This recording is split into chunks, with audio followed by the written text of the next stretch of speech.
Have you ever wondered why we sleep? We spend almost a third of our lives unconscious. Why is that? What is so important about powering down when we could be out there enjoying life?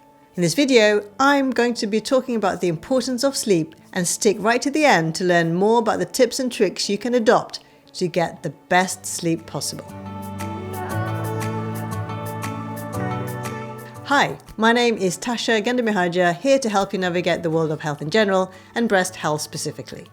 So, it turns out that sleep is in fact a biological necessity. We actually need sleep to survive. Sleep is a time when our body and brain recharges and rebuilds, and skimping on sleep can have negative consequences. But firstly, what actually happens when we sleep? Well, it turns out quite a lot. Sleep actually helps the brain declutter and cleans itself. Cleaning crew activation. While we sleep, a highly sophisticated system called the glymphatic system kicks into gear. Specialized brain cells called glia actually shrink in size, creating extra space between them. This allows cerebrospinal fluid, or CSF, which is a clear fluid that surrounds the brain and spinal cord, to flow more freely through the brain tissue. It flushes out toxins. So as the CSF flows through the brain, it acts like a gentle stream, washing away waste products that accumulated throughout the day. These waste products include harmful proteins like beta amyloid, which is associated with Alzheimer's disease, and other toxins that can impair brain function. Enhances brain health. By clearing out these toxins, the glymphatic system helps maintain the overall health and function of the brain. It's like giving your brain a fresh start every morning, ensuring it's in top-notch condition to tackle the day's challenges. Consolidation of memories and experiences. Remember all those memories and experiences you accumulate during the day? Well, sleep helps sort through them, strengthens important connections, and discarding irrelevant ones. It's sort of like pruning a garden, ensuring only the most valuable mental connections flourish. This process keeps you thinking sharp, boosts learning, and enhances creativity. Sleep is also an emotional detox. It flushes away negativity. Our brains also need to process and regulate emotions, and so sleep plays a crucial role here too. Studies show that deep sleep helps dampen negative emotions like anxiety and stress, while boosting positive ones like happiness and resilience. It's like hitting the reset button on your emotional thermostat, leaving you feeling refreshed and ready to face the day. Sleep also impacts overall repair and rejuvenation. Beyond waste removal and mental pruning, sleep offers your brain a chance to repair and recharge.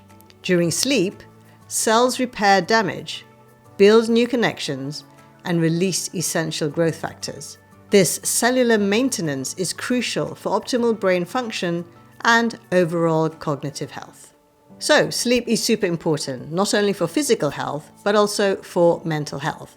If you are interested in the science of sleep, do check out the book Why We Sleep by Matthew Walker. It is a fantastic book, and all you need to know about sleep is in that book, so do check it out. So now we are all convinced about the importance of sleep. Are there any things we can do to help improve our sleep? Well, there are actually quite a few things we can do. Consistent sleep schedule. Go to bed and wake up at the same time every day, even on weekends. And yeah, that might be a bit difficult, but do try it, because this helps regulate your body's internal clock, making it easier to fall asleep and wake up naturally. Create a relaxing bedtime routine. Establish calming activities before bedtime, such as reading a book, taking a warm bath, or practicing relaxation exercises. Avoid stimulating activities like intense workouts or engaging in stressful work right before bedtime. Optimize your sleep environment. Make your bedroom comfortable and conducive to sleep. Keep the room cool, dark, and quiet. And if you can, invest in a comfortable mattress and pillows to support a good night's sleep. You can also limit exposure to screens before bedtime. If you could do this and reduce exposure to phones, tablets, computers, TVs at least an hour before bedtime. The blue light emitted by screens can interfere with the production of the hormone melatonin, which aids sleep. Watch your diet. Avoid heavy meals, caffeine and alcohol close to bedtime. Opt for a light snack if you're hungry before bed, and stay hydrated throughout the day. If you can, get natural light exposure. Spend time outdoors during daylight hours, especially in the morning. And we know that exposure to natural light helps regulate your body's internal clock and can promote better sleep at night. The other thing you can do to help you sleep better is staying active. We know that regular physical activity can contribute to better sleep. Aim for at least 30 minutes of moderate exercise most days, but try to finish your workout a few hours before bedtime. And managing stress can also help with your sleep. Practice stress-reducing techniques such as deep breathing, meditation, or yoga. You can also keep a journal to jot down any worries before bedtime, and by doing this, it can clear your mind before going to sleep. How was your sleep? Let me know what your thoughts are in the comment section, and I'll see you in the next one.